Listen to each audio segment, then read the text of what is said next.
Nigerians should expect enhanced operation, very, very professionally conducted, with the mind of safeguarding Nigeria, both internally and externally, especially the human rights of Nigerians and every citizen that is in Nigeria.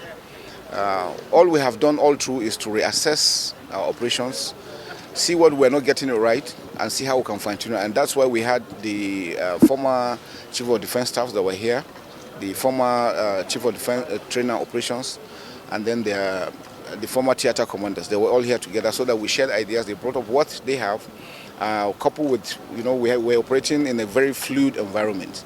So everybody has a role to play, and our appeal to all Nigerians is first, trust your armed forces. The armed forces of Nigeria are here for Nigerians. We're here to protect democracy and want to ensure that until Nigeria is fully safe and secured. Sorry, sir. The last of your statement inside, you showed us one picture that Nigerians are not really appreciating the troops, especially the sacrifice they are making. Yeah.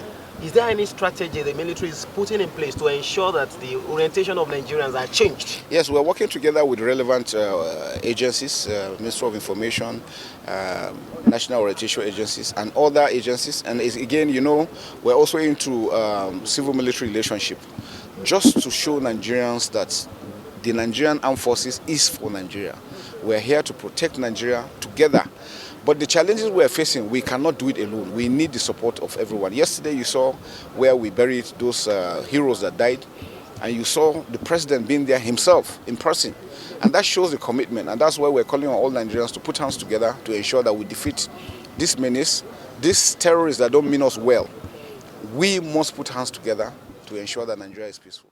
Thanks for checking out SYMFONI on YouTube. Please be sure to subscribe and like our videos for updates.